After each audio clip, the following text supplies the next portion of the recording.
알로사우루스의 치골, 여기 보면 저기 빨간색 화살표로 표시된 부분 있죠? 네. 치골의 뒷부분이 지금 뚫린 거예요. 어머. 저기를 맞은 거예요. 아, 영 좋지 못하고 맞았죠. 인사할 시간도 많습니다. 여러분의 시간을 낭비해드릴 느리지만 쿨한 과학 랩미팅입니다. 반갑습니다, 교수님들. 반갑습니다. 반갑습니다. 지난번에 나왔을 때 조반류 공룡에 대해서 얘기다 말았거든요. 네. 네. 하정님이 그때 안 계셨잖아요. 예. 네, 그래서 조반류 공룡이 어떤 무리의 공룡인지를 간단하게 설명을 하고 넘어갈게요. 공룡은요 크게 골반 형태로 두 가지로 나뉠 수가 있어요. 그러니까 원래 공룡은요 크게 7가지로 나뉘어요. 7가지가 얘네예요. 어? 야, 앞에 보이는 애들. 8마리인데. 얘네 같이 묶이고요. 얘가 그치, 고요. 수강류라고. 수강류. 예, 수강류. 아유, 에? 여기까지만 안다. 수강류 아시면 뭐 많이 아시는 거예요. 네. Yes, yes. 여기서 거의 대부분의 종을 차지하는 게 수강류예요. 그다음에 용강류, 용광류, 검룡류. 검룡류. 맞아요. 봤어? 봤지? 그리고 공룡류, 갑옷공룡, 갑옷공룡. 공룡류. 그다음에 이제 뿔공룡, 강룡류. 강룡류. 요거는 후두류. 맞아요. 알지. 그거 거의 대부분 맞추셨어요. 어. 조반류. 조각류입니다. 조강류. 조강류. 그래도 많이 맞추셨어요. 하나 양님보다는 훨씬 잘하네요. 양님은 하나도 못 맞추셨어요. 낭류.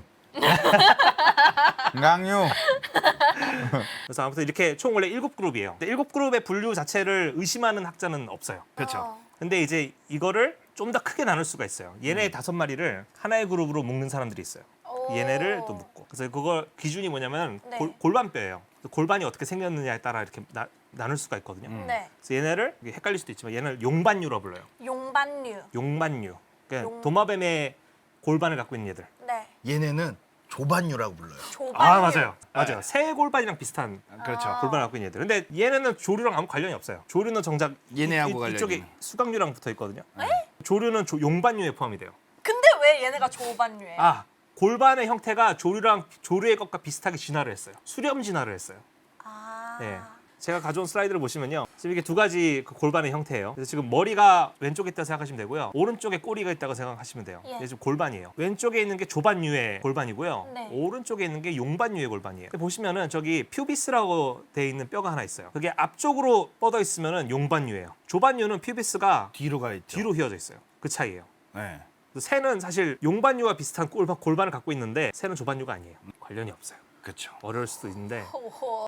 용반류들을 보면 진화 과정 중에 나중에 치골이 뒤로 휘어요. 네. 변형이 돼요. 나중에. 네. 그래서 조류는 용반류고 조반류는 조류랑 아무 관련이 없다. 기억하시면 되고요. 그래서 예. 그때 뭐 얘기한 게 얘네가 채식하는 것 때문에 맞아요. 그러니까 채식을 하다 보면은 소화 기간이 길어져요. 소화가 어렵기 때문에 안에서 발효를 시켜야 될 거 아니에요. 그래서 초식동물들 보면 항상 앞에서 보면은 다리가 이렇게 있고 배가 이렇게 옆에 불로 튀어나와 있잖아요. 네. 위장이 길어서 그래요. 그래서 위장의 공간을 더 만들어주기 위해서 얘네 같은 경우는 치골이 뒤로 뻗게끔 진화한 거예요. 네. 골반이 좀 더 넓어질 거 아니에요. 네. 그래서 그런 골반을 갖게 됐어요. 그래서 지난번에 원시적인 조반류랑 갑옷공룡까지밖에 얘기를 못했어요. 네 하나 했어요. 5개 다 할 거라고 생각을 했는데 네, 하나 했어요. 네, 하나밖에 못했어요. 갑옷 한 게 어디야? 네. 근데 오늘도 다 못한다는 거죠? 오늘 다 못해요. 이런 골반을 갖고 있고요. 사실 이거 막 굳이 다 외울 필요는 없어요. 얘네들끼리 다 그냥 골반의 형태로 묶인다 정도만 아시면 되고요. 그 다음에 이제 갑옷공룡은 피부에 이제 골편 뼈 파편들이 박혀 있어가지고 얘네들의 가장 큰 특징이 그거고요. 그리고 조반류들이 또 공통적으로 갖고 있는 특징이 또 하나 있어요. 뭐냐면은 네. 골반뿐만 아니라 머리뼈가 보시면 얘네들이 다 초식동물이라고 제가 말씀드렸잖아요. 네. 이빨이 거의 대부분 앞니가 거의 다 폐화를 해요. 단단한 부리를 갖게 되고 주로 어금니를 이용해 가지고 먹이를 씹어 먹어요. 그리고 어금니가 있는 쪽이랑 치열이랑 그다음에 턱관절이 있는 부위랑 이 높이 단차가 있어요. 보통 일반적인 파충류는 치열이랑 턱관절이 같은 선상에 있어가지고요. 뭔가를 물거나 할 때 가장 뒤에 있는 이빨부터 해가지고 차례대로 맞물리면서 입이 닫히거든요. 쟤네는 턱관절이 다른 데 있다 보니까는 입을 닫으면은 모든 이빨들이 한꺼번에 딱 맞물려요. 그러니까 뭔가를 으깨기에 되게 좋은 그렇죠. 구조를 갖고 있어요. 그래서 그 으깨기 좋은 턱 구조를 가지고 식물을 씹어 먹었어요. 그래서 이런 특징을 갖고 있습니다. 그래서 지난번 조반류 시간에 제가 말씀드린 게 원시적인 조반류, 조그만 초식 공룡들이랑 그 다음에 이 갑옷공룡에 대해서 말씀드렸고요. 오늘은 갑옷공룡에 가까운 친척인 검룡류부터 먼저 말씀드릴게요. 좋습니다. 네, 그래서 검룡류는요. 일단 이렇게 생겼어요. 대부분은. 그러니까 이게 지금 검룡류를 대표하는 동물이에요. 무슨 종류인지 아세요 혹시? 스테고사우루스. 네, 스테고사우루스. 공룡 박사가 돼가고 있어. 소외감 느끼네요. 제가 지금 가져온 요 배지도 보면은 스테고사우루스를 가지고 만든 디자인이에요. 아니. 나는 저건 줄 알았어요. 그 초사이어인 손오공 머리인 줄 알았어요, 진짜로. 아니요, 스테고사우루스를 갖고 이제 만든 디자인인데 주라기 월드 영화 2편인가에 공룡 보호 그룹이 나와요. 보호 단체, 공룡 맞아요, 보호 맞아요. 단체, 공룡 보호 단체 로고예요 이게. 오. 네, 아무도 안 물어보길래. 그래서 아무튼 스테고사우루스의 검룡류의 가장 큰 특징이 뭐냐면은 등을 따라서 이렇게 판 모양의 뼈들이 이렇게 솟아 있어요. 두 개의 열로. 이게 얘네들의 가장 큰 특징이고 이 모습이 마치 검과 같다 해가지고 검룡류예요. 검룡류. 네, 칼. 스워드 같다고 해야겠죠. 그래서 얘네들 가장 큰 특징이 이건데 이게 작년에도 제가 그 공룡 복원 변천사 말씀드리면서 언급한 것 같아요. 그래서 골판이 어떤 쓰임새에 있는지를 처음들이 학자들이 잘 몰랐어요. 그래서 이게 처음에는 딱 보면 어때요? 이게 뾰족뾰족하니까는 방어용 같은데 사실은 되게 얇아요. 얇아가지고 방어용으로 쓰기에는 굉장히 좀 약해요. 근데 막 그 무는 힘이 예를 들어가지고 1톤, 2톤 나가는 저런 육식공룡들이 문다고 하면은 이거 금방 부러질 수 있는 구조기는 해요. 육식공룡이 물어가지고 부러진 채로 나온 골판도 나와요. 또 다른 가설이 뭐가 나왔었냐면은 골판 화석의 옆면을 보잖아요. 그러면은 핏줄 자국들이 있어요. 혈관이 흘렀다는 거네요? 예, 혈관이 그 면을 따라서 이렇게 흘렀다는 얘기거든요. 이거를 자세히 관찰한 학자들은 체온 조절용이었을 것이다. 왜냐면은 표면적을 넓히면서. 네, 맞아요. 그래서 처음에는 20세기 중반까지만 하더라도 공룡 하면은 변온동물이라고 많이 생각을 했어요. 네, 그렇죠. 그래서 피를 대표해야 되잖아요. 아침 일어나면은 밤 동안에 피가 식었기 때문에 활동을 하려면 피를 대표해야 되기 때문에 피를 빨리 대피는 용도로 이걸 썼다고 생각을 했어요. 해가 뜨면은 다들 스테고사우루스들이 동쪽을 향해 가지고 이렇게 골판을 돌려서 이렇게 아침에 누워 있다가 피를 어느 정도 대피면은 활동을 했을 거라고. 그래서 심지어는 그때 당시에 만들어졌던 그런 애니메이션이라든지 이런 거 보면 스테고사우루스들이 다 이렇게 한 방향을 바라보고 막 누워 있는 장면들이 많이 나와요. 그러다가 1970년대 이후에 이제 공룡들이 항온 동물일 수도 있겠다라는 아이디어가 나오면서 그러면은 이게 어디에 사용됐을까? 피를 식히는 데 썼을 것이다라고 바뀌어요. 그러니까 몸집이 크면은 부피 대비 표면적이 적잖아요. 네. 과열되기가 쉬워요. 그래서 코끼리 같은 경우는 막 뜨거운데 너무 오래 있으면은 그 귀 막 펄럭이거든요. 귀가 얇아가지고 귀 쪽에 있는 혈관을 가지고 이렇게 펄럭이면은 피를 식혀가지고 몸으로 보내주는 역할을 해요. 그래서 얘네도 마찬가지로 이거를 막 이렇게 흔들면서 펄럭이거나 오는 바람길에 가만히 서 있으면서 이 피를 식혀줬을 것이다라고 추정을 했었고요. 근데 지금은 그렇게 보는 학자는 없어요. 지금은 이제 과시용이었을 것이다. 성선택의 결과물이었을 것이다라고 보고 있고요. 제가 공룡 연구자면은 딱 이럴 것 같아요. 여러 가지 추측을 하잖아요. 근데 웬만하면 그냥 이거는 이제 시작점이 이건 성선택이 아니었을까라고 하면 맞을 것 같아요. 거의 파랄이 그렇잖아요.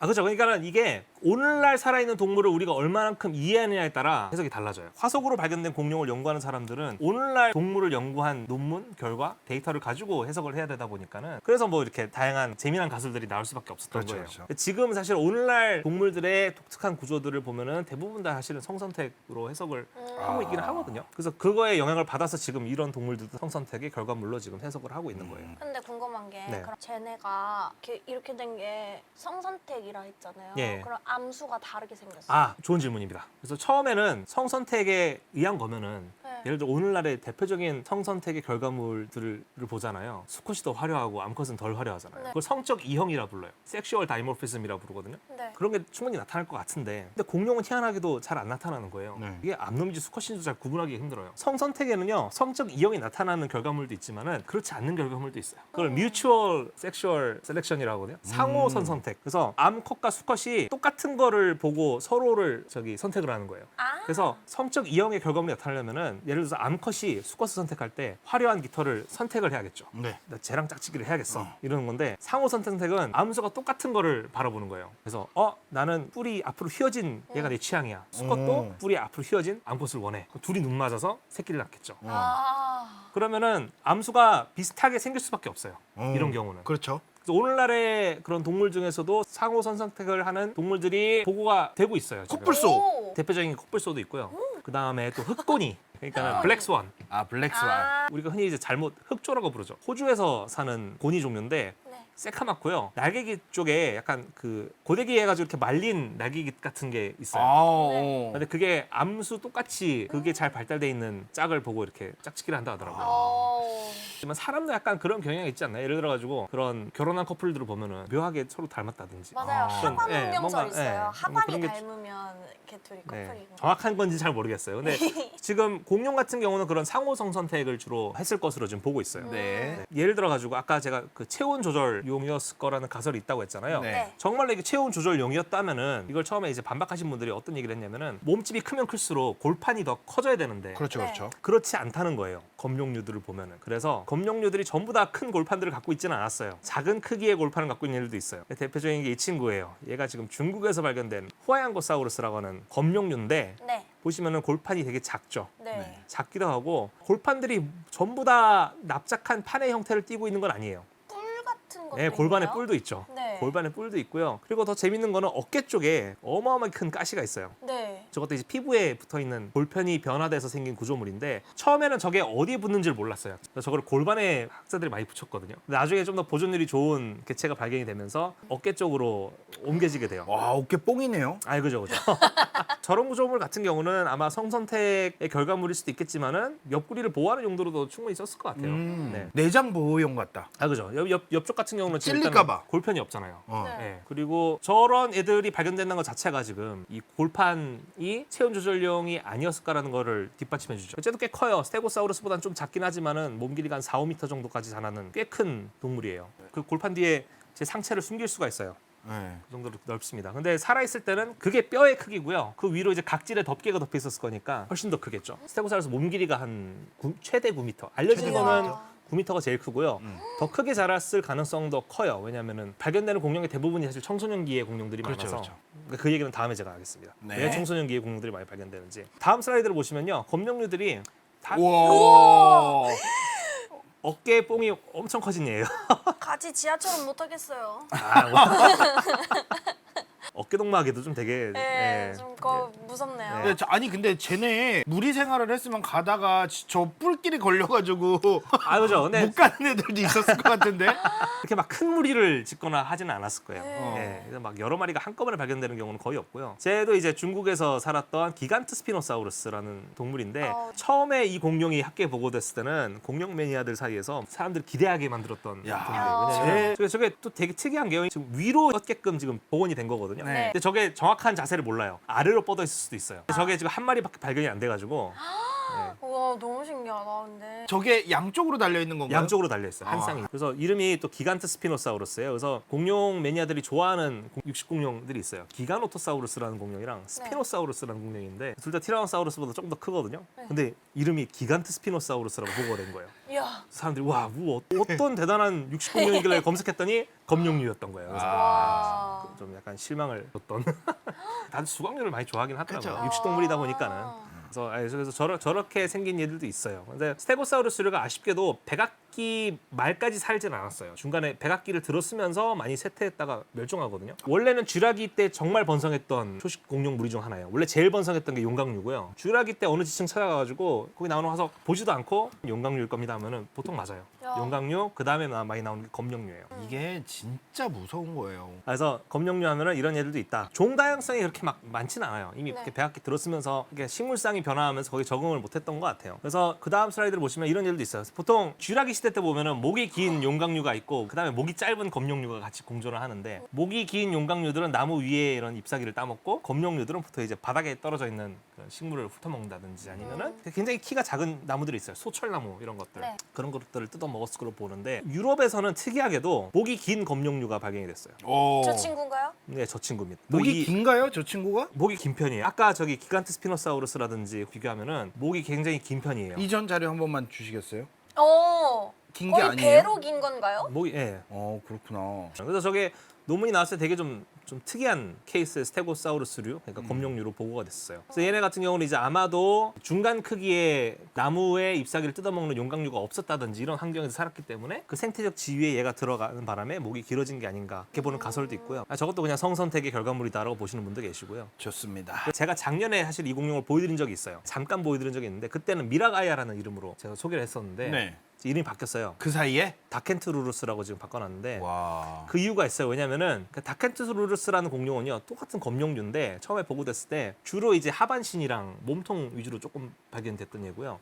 미라가야라는 공룡은요 목이랑 머리랑 위쪽으로만. 상반신만 발견이 됐어요. 음. 그 같은 지층에 두 종이 같이 공존했던 걸로 봤는데 최근에 검룡류 발견이 됐는데 다켄트루루스의 하반신과 미라가이의 상반신을 갖고 있었던 거예요. 그래서 학계에 먼저 보고된 거는 다켄트루루스거든요. 네. 그럼 나중에 보고된 이름이 없어져요. 지금 이 한 동물을 가지고 지금 이름을 두 개 붙여놓은 거잖아요. 네, 다켄트루루스랑 미라가이아라고. 네. 그래서 미라가이아라는 이름이 지금 없어졌어요. 헐. 저런. 다켄트루루스가 됐어요. 저런. 아 그렇고요. 목이 긴 애들도 있었다. 음. 그리고 보면은 검룡류들을 보면요, 앞다리가 짧고 뒷다리가 길어요. 보통 이러한 비율을 갖고 있는 애들이 두 발로 걷는 공룡에게서도 많이 나타나는 특징이긴 하거든요. 근데 얘네들이 대체로 무겁기 때문에 대부분의 종들은 네 발로 걸었을 가능성이 커요. 일부 그래도 좀 몸집이 작은 축에 속하는 검룡류들은 뭐 그래봤자 몸 길이가 한 3m, 4m라는 애들인데 그 애들은 아마도 두 발로 걸을 수 있지 않았을까 하는 의견들이 있어요. 그걸 주장하시는 분들이 어떤 분들이냐면은 공룡 발자국을 연구하시는 분들이에요. 지금 유럽이라든지 이런데 검룡류의 발자국이 나왔는데 뒷발만 찍힌 것들이 나와요. 그래서 처음에는 이거 연구했던 어떤 학자는 이게 걸으면서 앞발자국이 있었는데 뒷발이 그 앞발자국을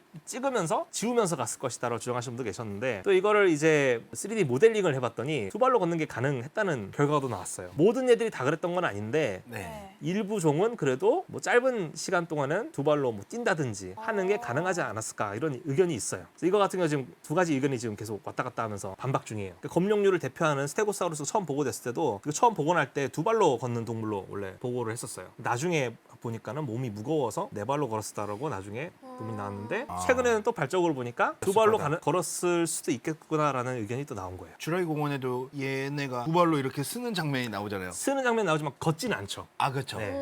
얘는 몸집이 워낙 크기 때문에 네. 근데 그런 의견도 내시는 분도 있어요. 그러니까 얘네들이 새끼일 때도 있을 거 아니에요. 네. 새끼일 때는 그래도 똑같이 검룡류와 마찬가지로 뒷다리가 긴 편이거든요. 그래서 어릴 때는 몸무게가 많이 안 나왔기 때문에 두 발로 뛰지 않았을까 이렇게 주장하시는 분도 계세요. 더 연구가 돼야 되는 분야이긴 합니다. 지금. 네. 그래서 다음은요. 재밌게도 검룡류를 대표하는 게 스테고사우루스인데 스테고사우루스도 검룡류들 사이에서는 좀 특이한 애예요. 이게 지금 아마 일본 도쿄의 우에노 과학박물관 거기에 전시된 스테고사우루스예요. 못 봤네요. 아, 못 보셨어요?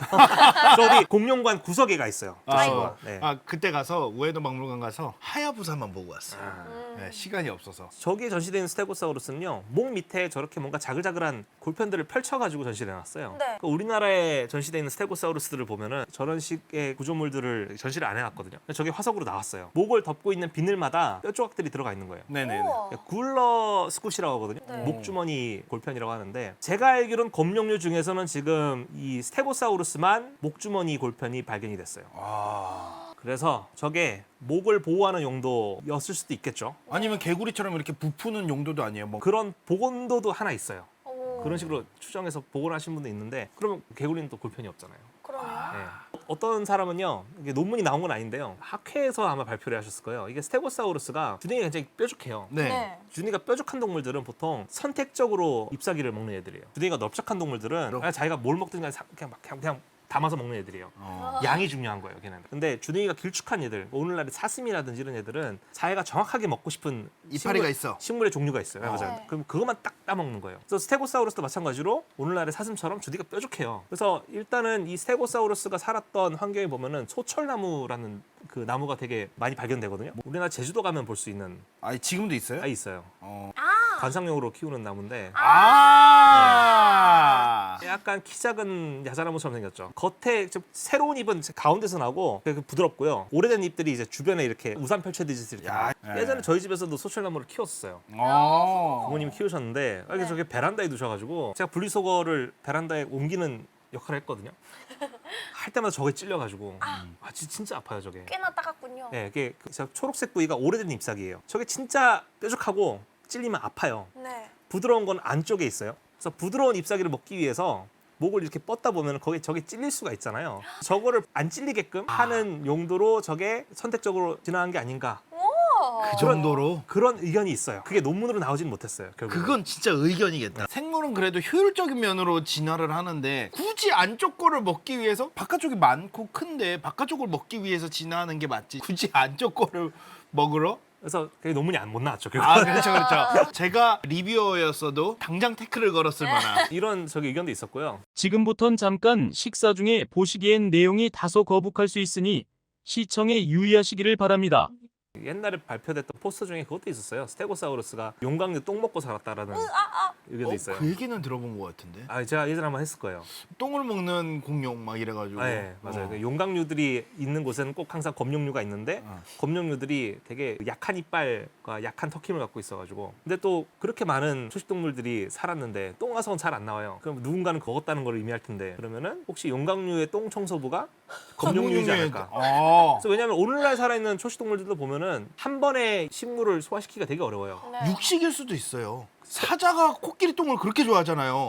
먹진 않죠, 근데. 몸에 바르고 막 뒹굴고 난리가 나던데. 네, 근데 아마 그 코끼리가 똥을 싸면은 그 일대 사는 막 개코 원숭이부터 해가지고 수많은 동물들이 와서 거기에 분해하다만 그런 식물들 있죠. 네. 그런 거 다 쪼아 먹어요. 그래서 뭐 충분히 일리는 있겠지만은 나는 100% 똥만 먹었다고 하기에는 좀 이게 예를 들어가지고 스테고사우루스가 발견됐는데 목이나 아니면 입에 뭐 용광류 똥을 물고 죽었다 아, 하면 되겠는데 그런 화석은 나온 적이 없어요. 물고 죽었다. 근데 그렇게 아마 나 루아. 네, 루악은 너무 갔다. 루악은 너무 갔어요. 똥화석이랑 골격이랑 같이 나오기가 되게 힘들어요. 나올 수 있는 환경이 되게 달라요. 네. 똥은 물컹물컹하니까 한번 태양에 의해 가지고 달궈줘야죠. 달궈줘요. 수분이 한번 뺏겨야 돼요. 구워줘야죠. 구워줘야 돼요. 어우. 오븐에 네. 구워줘야 돼요. 근데 네. 뼈는 그러면 안 돼요. 뼈는 그렇게 돼버리면 약해져가지고 다 빠스라지거든요. 네. 네, 그래서 그게 두 가지 다 나오는 경우는 거의 없고요. 그냥 보통 이제 바다 밑에서 죽은 동물이라든지 이런 거 같은 경우는 나오는 경우들이 있긴 있어요. 그렇죠. 똥까지 가버렸네요. 그래서 네, 아까 많이 네. 갔어요. 그래서 스테고사우루스는 특이하게도 검룡류 중에서도 목 쪽에 골편들로 덮여 있는 방어 부위가 있었다. 네. 네, 이게 좀 되게 특이한 것 같아요. 다른 검룡류도 있었을 수도 있어요. 왜냐하면 저게 굉장히 작은 골편들이다 보니까는 죽으면서 분명히 다 이렇게 분해가 될 거예요. 그렇죠, 다 떨어져 그렇죠. 나가고. 근데 지금까지 그렇게 많은 검룡류가 발견됐는데 또 아직까지도 안 나온 것도 좀 웃기고요. 나올 그렇죠. 법도 한데. 네. 네. 그래서 다음 슬라이드는요. 이 검룡류 하면은 꼬리 쪽에 얘네가 골판만 갖고 있는 거 아니에요. 그쵸. 목이랑 등이랑 엉덩이 쪽은 납작한 그 골판으로 덮여 있다면 꼬리 끝에는 1m가 넘는 골침이라고 해요. 이거는.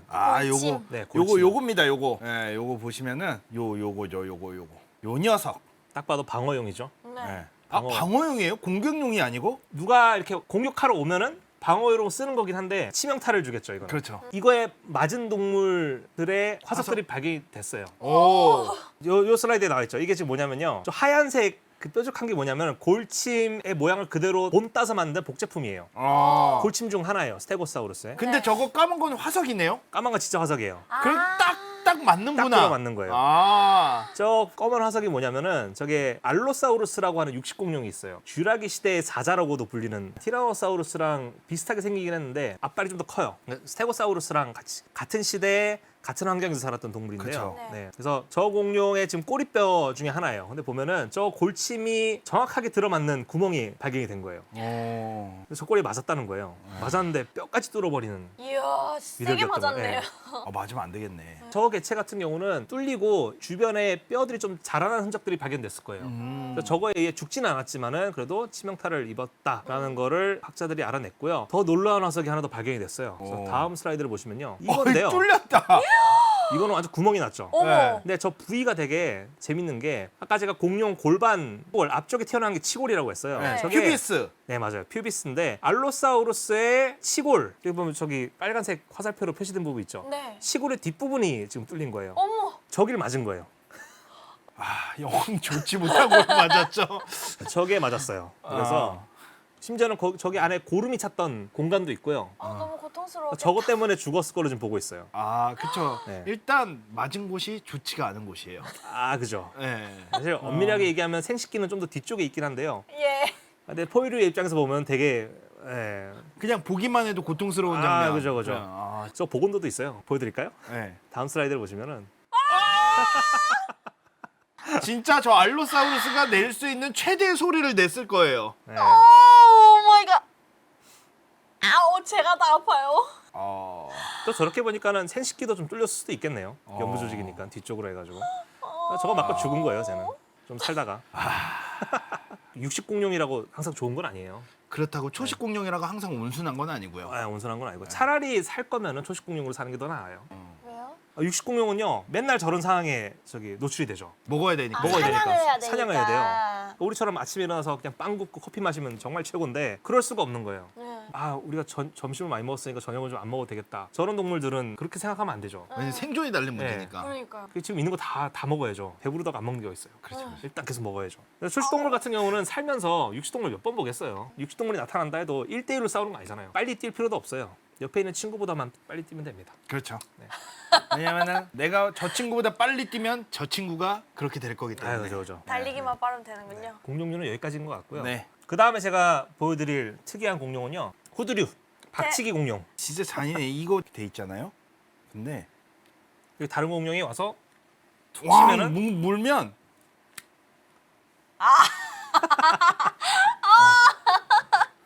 야, 이게 진짜 섬세한 표현이에요. 이게 지금 쥬라기 월드 피규어예요. 네. 쥬라기 월드 피규어들은 대부분 다 이렇게 돼 있어요. 아이들이 정말 이런 거 좋아하잖아요. 얘네는 머리뼈가 되게 두꺼워지는 형태로 진화한 후두류예요. 일본식 표현이 견두룡이에요. 견과류 할 때 그 견자 써가지고. 아, 딱딱한 네, 머리. 네. 어. 그래서 이 후두류 같은 경우는요, 제가 알기로는 백악기 때 등장했을 거예요. 종수가 그렇게 다양하진 않는데 생긴 것도 이게 얼핏 보면은 그 종이 그 종 같아 보이긴 하거든요. 근데 머리를 두고 자세히 보잖아요. 네. 차이들이 살짝 보여요. 오, 대표적인 잘 연구가 된 박쥐공룡 두 종을 가져왔어요. 하나는 프레노세팔. 프레노세팔레고 하나는 스테고케라스라는. 사람들이 맨날 헷갈려요. 스테고사우루스랑 스테고케라스라고 이름이 비슷하니까. 네. 뭐 좀 달라 보이긴 하지 않나요? 하나는 길쭉하기는 해요. 길쭉하죠. 네, 스테고세라스가 스테고사우루스 길쭉하고 네. 정수리 부위가 좀 더 볼록한 게 프레노케팔레예요. 맞아요. 네. 그죠? 그래서 생긴 게 다르기 때문에 다르게 지금 분류를 하는 거예요. 얘네 우리가 공룡을 분류를 할 때 형태적 종 분류를 해요. 그래서 앞에 그 콧등의 경사, 각도도- 뒤통수 쪽에 보면은 이 오돌토돌한 부위들이 있어요. 튀어나와 있거든요. 저거 선반 구조라고 하는데 네. 그러네요. 쉘프라고 부르거든요. 요 저게 살짝만 발달된 애들도 있고요. 네. 요 부분이죠. 얘처럼 요 부분. 얘처럼 그냥 아예 그냥 뿔이 이렇게 길쭉하게 나오는 애들도 있고요. 오. 다양합니다. 생각보다. 어, 네. 근데 얘네들의 그 정수리 부위를 보잖아요. 그러면은 이렇게 가끔씩 구멍이 조금씩 나 있는 경우들이 있어요. 그런 거는 뭐냐면은 박치기를 해가지고 뼈가 깨진 거예요. 처음에는 학자들이 이게 당연히 박치기를 했을 것이다라고 봤다가 머리뼈가 두껍거든요. 그러니까 파키케팔로사우루스가 대표적인 그 후두류인데 걔네들은 머리가 이따만해요. 머리뼈 두께가 거의 한 25cm, 30cm까지 되는데 딱 봐도 뭔가 헬멧을 쓰고 있는 모습이니까 박치기를 했을 것이다라고 봤다가 근데 보니까는 이게 충격 흡수에 적합하지 않은 미세 구조를 갖고 있다는 걸 알았어요. 그러면 박치기를 안 했겠는데? 아프니까. 예, 이건 그냥 시각적인 그런 과시용으로 썼을 것이다. 성선택이다. 예, 납작한 골판이 이렇게 검룡류에서 나오는 것처럼 얘네는 그냥 이렇게 두꺼워지는 정수리 부위가 거기에 뭐 색깔이 있거나 해가지고 그게 약간 과시용으로 쓰이는 구조물이었을 것이다라고 본 사람도 있고요. 어떤 학자는 여기에 뭐 이렇게 뿔이라든지 뭔가 자라가지고 그게 성선택에 사용되는 구조물이었을 것이다. 하지만 그 구조는 아무도 모른다. 이런 주장하시는 분도 계시고요. 근데 지금은 최근에는 이제 발견된 머리뼈들이 많잖아요. 네. 그거를 다 조사해봤더니 얘네들마다 머리에 다 이렇게 구멍이 송송 나 있는 애들이 있는 거예요. 그래서 그거를 오늘날 살아있는 박치기 하는 동물들의 머리뼈 데이터를 가지고 비교를 해봤더니 산양이라든지 사양소라든지 사양소 같은 경우는 박치기를 하는 거를 영상으로 보시면 막 코피까지 흘려가면서 박치기를 해요. 와. 그래서 이게 충격 흡수가 제대로 안 되더라도 일단은 그냥 죽을 걸 각오하면서 하지만 이기면은 거기는 암컷들 다 차지한다든지. 후두류 같은 경우는 머리 모양이 다르잖아요. 모양이 다르다 보니까는 박치기를 할 때 맞는 부위도 조금씩 달라요. 네. 네. 그래서 저기 스테고케라스 같은 경우는 솟아 있는 부위가 살짝 뒤로 향해 있어요. 그래서 뒤쪽으로 골절된 자국들이 나와요. 프레노케팔레 같은 경우는 좀 더 앞쪽까지 이렇게 솟아 있거든요. 네. 그래서 박치기 하는 부위가 좀 더 스테고케라스보다는 앞쪽에 있었어요. 박치기를 할 때 박치기 하는 부위가 조금씩 달라요. 대부분의 후두류들은 작아요. 아까 보여드린 것처럼 프레노케팔레라든지 이런 애들은 다 여러분 손에 올려놓을 수 있을 정도의 머리 크기를 갖고 있는데 얘가 파키케팔로 아니에요? 그 분류에 대해서는 제가 이따가 또 말씀드릴게요. 파키케팔로사우루스라고 보는 사람도 있고요. 네. 아니라고 보는 사람도 있어요. 근데 이제 그거는 제가 이따가 말씀드릴게요. 그래서 네. 가장 큰 거는 이제 후두류 중에서는 파키케팔로사우루스, 두꺼운 머리 동물뱀이라는 이런 뜻을 갖고 있는 저 친구예요. 뉴욕에 지금 미국 자연사박물관에 있는 그러네요. 표본이에요. 아메리칸 뮤지엄 오브 네, 내처. 지금 전시가 돼 있어요. 저게 지금. 재밌게도 얘네들이 대부분 다 머리뼈만 나와요. 다른 분류군에 있는 공룡들은 크면은 막 코끼리보다 훨씬 더 크고 하는데 후두류는 안타깝게도 이렇게 막 어마어마하게 큰 크기까지는 자라지는 못했어요. 제일 큰 게 한 어느 정도 크기 그러니까는 정도? 보통 한 몸 길이가 5m 정도 될 거예요. 이게 또 확실하지 않은 게요. 몸통이 온전한 게 나온 적이 없어요. 물가 주변에서 많이 안 살았어요. 산 위나 이런 데서 살았기 때문에 보통 물가 주변에 살아야 죽은 다음에 이렇게 퇴적물에 묻혀가지고 몸이 좀 보존이 될 텐데 얘네는 죽은 다음에 어디 뭐 떠내려오거나 하는 과정을 거쳐가지고 아마 보존이 됐을 걸로 좀 보고 있어요. 그렇구나. 그래서 대부분은 사실 정수리 부위가 보존이 돼요. 근데 5m만 해도 엄청 큰 게 여기 꽉 차는 거예요. 5m면은. 그래서 근데 절반 중간 정도가 꼬리라고 생각하시면 또 그래서 큰 거는 5m까지 자란다. 5, 6m까지. 그 다음 슬라이드를 보시면요. 인사할 시간도 많습니다. 여러분의 시간을 낭비해드릴 느리지만 쿨한 과학. 랩미팅이었습니다. 감사합니다, 교수님들. 감사합니다. 감사합니다.